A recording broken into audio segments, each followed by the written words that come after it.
Tammy wasn't listening to me. I had just gotten back to my car after checking out and paying the bill. When I handed the manager my room key across the counter, he ignored it. Instead, he stood up, walked to the wall behind his desk, and flicked a switch. A red glow flashed on the walls. I turned around thinking it might be a police flashlight, but he was the one who turned on the flashing vacancy sign. Our room must have been the last one available, and now that we were done, the manager was trying to rent it out twice in one evening. The next thing he did was pick up the phone, pressed 2 numbers, paused, and then said, "Doreen, number 3, urgent." Only then did he return to the counter with my bill. After paying and walking back to my car, I saw the maid's cart already in front of the open door of the room where Tammy and I had spent the last hour. I got in the car, thanked Tammy for a wonderful time, and told her how good I had been with her. As usual, she didn't listen to me because she was completely engrossed in her phone. It was the same on the way back to the motel. It was as if our time bonding with each other was only a temporary distraction from her endless texting with her friends. I tried to make my words sound sincere, but really I was only pretending. I felt relaxed and satisfied because she knew how to push my buttons and make me finish. In return, I usually gave her a few good, blissful thrusts. There was nothing more to our relationship than that. As I finished my nonchalant expression of gratitude, I saw another car quickly pull into the parking lot not far from my car. I wasn't worried because most of the lights in the motel parking lot had burned out, and I carefully parked in a lot so dark that no one could tell what color my car was, let alone see my license plates. The new car was parked almost directly in front of the office, so it was flooded with white lights, accented by a flashing red vacancy sign. I saw a man get out of the car and quickly head into the office. While I fiddled with my keys, the man walked out of the office. He checked in almost as quickly as I did. His passenger, a woman, got out of the car and ran toward him. As she did so, she swiveled her head in all directions. She reminded me of the first time I met Tammy. I was looking around just like she was now, because I was scared to death that someone would see me. Tammy, on the other hand, cared about nothing but getting revenge on her unfaithful husband. I sank down in my seat, watching the woman.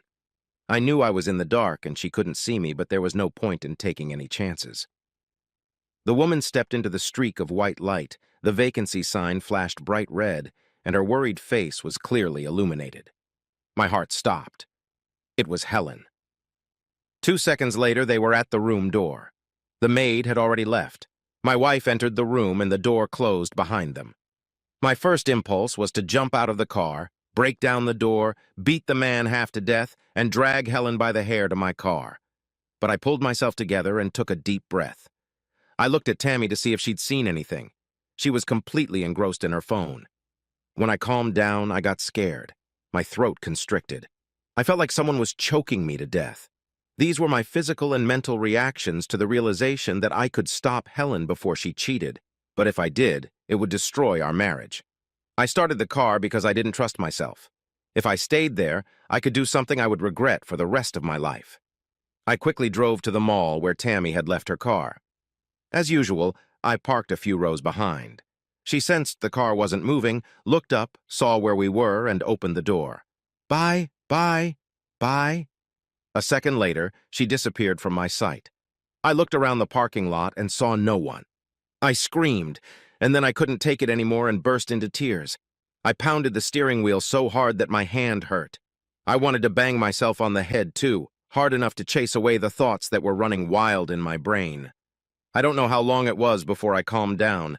I didn't look at my watch, but I knew I had one less question to ask now. The maid didn't have time to change the bedding, so she probably just draped over the top. By this time, Helen was already drenched in the dried sweat that Tammy and I had left there. I choked on the thought. I forced myself to put that image out of my mind and think about what would happen. What were my options? I could go home immediately, pay Mrs. Reynolds, and send her home. I could have a couple drinks before Helen gets home. When she sees my car in the garage, she'll have time to rehearse her story before she comes in. I know roughly how it's going to go. She needed to buy something at the mall. I wondered if it was the same mall where I had parked. Should I drive around, find her car, and wait for her?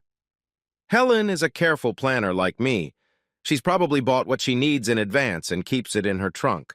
The purchases are in her trunk in a shopping bag.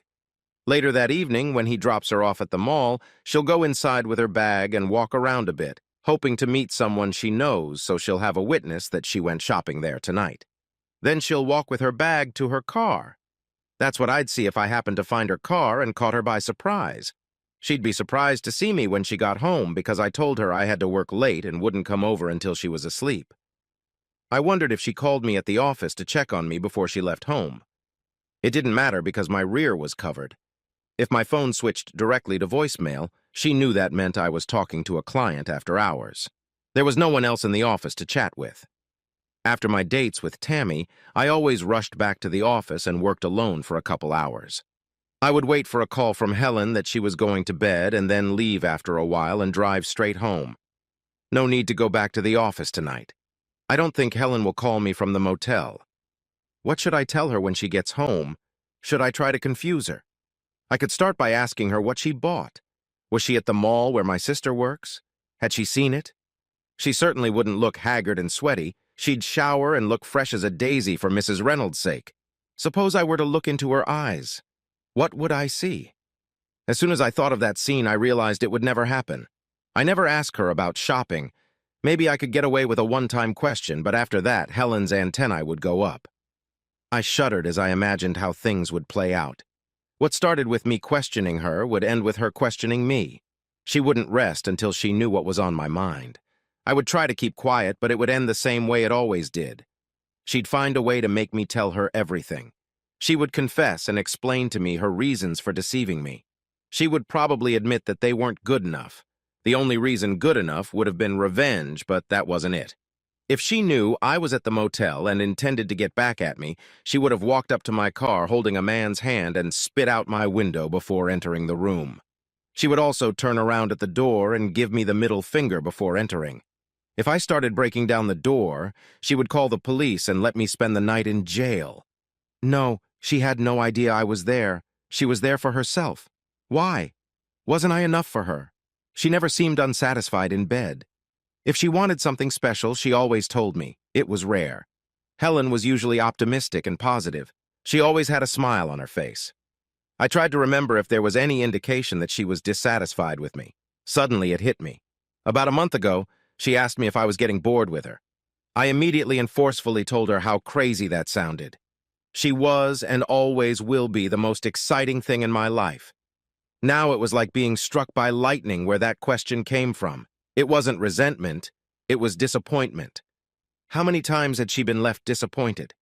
I remembered a couple, but there were probably many more. She was in a great mood, but I was tired. She never criticized me, but she was disappointed. She once remarked that I used to demand so much love that it made her tired at times. But now she seemed to want it more than I did. I told her that wasn't true. Hadn't I proven how much I desired her every time we made love? But she sensed something was wrong. I was working hard, playing with the kids, doing things around the house like I always did. But now I had an extraneous concern. Tammy. I'd never thought about it before, but I was having as much sex as I always had, maybe even more. The difference was that now there were two women providing it, so one of them was getting rejected, getting frustrated, and doubting herself. Helen is as beautiful and sexy as any woman 10 to 15 years younger. I was sure she was occasionally molested in the office. Since I no longer courted her the way I used to, she probably had second thoughts about her attractiveness as a woman. This made her vulnerable to the attentions of someone who took advantage of her weakened defenses. Once she decided to give in to him, I'm sure she made preparations. She thought through shopping at the mall or came up with another scheme that was even more foolproof. She knew that Mrs. Reynolds only babysat for a few families and was available on short notice on most weekdays. Just as Tammy had done, she'd probably researched all the outlying cheap motels so she and her man could drive from one to the next until they found an available spot. Once she finished making the arrangements, all Helen had to do was wait for the next time I called her and told her I had to work late. That was this evening. After she finished talking to me, she called her suitor and then Mrs. Reynolds. She was sure she'd be home long before me, but even if I happened to come home, she must have had a plan to envision it. She never envisioned me leaving the motel at the same time they were checking in. How was she to know that her treacherous husband had decided that no one would be hurt if he helped Tammy get revenge on her husband and then proceeded to fuck Tammy for no reason other than she was different and a little different from Helen? She certainly wasn't prettier or a better lover. I liked Tammy, but I had no special feelings for her. There was no reason for my affair. Why was I only seeing this now? If I ran into Helen when I got home, she'd cry and I'd cry. She would confess everything, and I would confess everything. We'd forgive each other and promise never to cheat again. And from then on, we would live unhappily, at least until the kids went off to college. That would be awful for Helen. But I wasn't thinking about her right now. I was selfishly thinking only of myself. I would be destroyed. Why? After all, she had cheated and I had cheated. We were even. The scales were balanced. Not quite. I'd get a double whammy. I'd always be haunted by the image of Helen furtively glancing around the parking lot as she ran to the door to get into the same bed Tammy and I had been in moments before. But there would be something a million times worse. Her eyes. The admiration and adoration that had always come from them would be gone. Her love for me was so strong that sometimes I could feel it radiating warmth. It made me glad that I was alive and that I was her man. I gave thanks every Sunday for being blessed to be with her. Once she knew what I had done, Helen's eyes would no longer see me as special and different, the best husband, father, and lover in the world, as she liked to remind me. She would be able to put on a show for me and the kids and our family and friends. But I knew there would be many times when we were alone and she was tired, she would let her guard down, and I would see the pain and sadness of losing her complete confidence, security, and trust in me. That's why I would have to divorce her as soon as the kids are gone. Alone, I wouldn't be able to look into those eyes every day. She idolized me, and I took it for granted. I took her for granted. Every time her eyes would show me what I had messed up, it would be like a stab in the heart. No, it doesn't have to be like that at all. She'd never know what I'd done or what I knew. Her life will be better than ever. No matter how much money I had to leave on the table, I would be home for dinner every night from now on.